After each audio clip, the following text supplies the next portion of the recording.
Hi, Senator. My name is Charles, and I'm asking you a bit of a personal question because my dad actually has to take pharmaceuticals for an overactive thyroid. And this whole entire campaign, you said, I'm not taking any corporate money from the pharmaceutical industry, but in 2014, you took over $300,000 from PACs that are funded by pharmaceutical industries, and you also voted against a bill that allowed for drug reimportation from Canada, and Donald Trump was going to sign on to that. And you said your reasoning for this was that we need tighter regulations, but they have tighter regulations in Canada than we have here.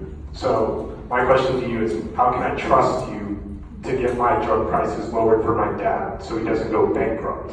God bless you, man. And I thank you for asking the question because everything you said there is not true. And I want to tell you this, literally go to PolitiFact. This is the group from the Washington Post because there's so much of this mess out there on the internet for me, and it is not true. So look at PolitiFact and literally Google an article called The Stupid War on Cory. I'm telling you right now, I have never stopped the importation of drugs. I would never go against it.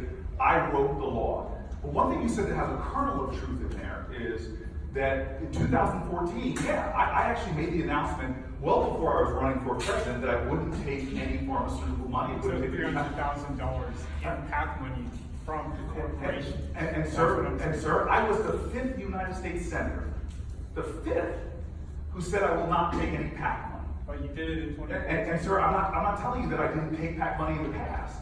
I'm telling you in 2014, years before I was running for president, I stood up and said, called out to my whole Democratic caucus and said, we've got to stop doing this. 435 Congress people did it. 95 senators were doing it, and I was one of the leaders that stood up, and guess what? A lot of people followed me. Now, I live in a state that has a lot of pharmaceutical companies, and some of these people that you were looking on the internet, you know what they count as pharmaceutical contributions? Because I'm the only United States senator, the only one that has made a decision with my life that I'm going to live in low-income communities. For 20 years, I've lived in a community where the median income where I live is $14,000 per household. So the pain of your father, I see on my block.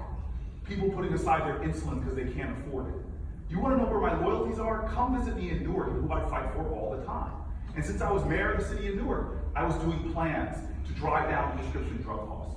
And so you have to understand, this is to me something that is jugular.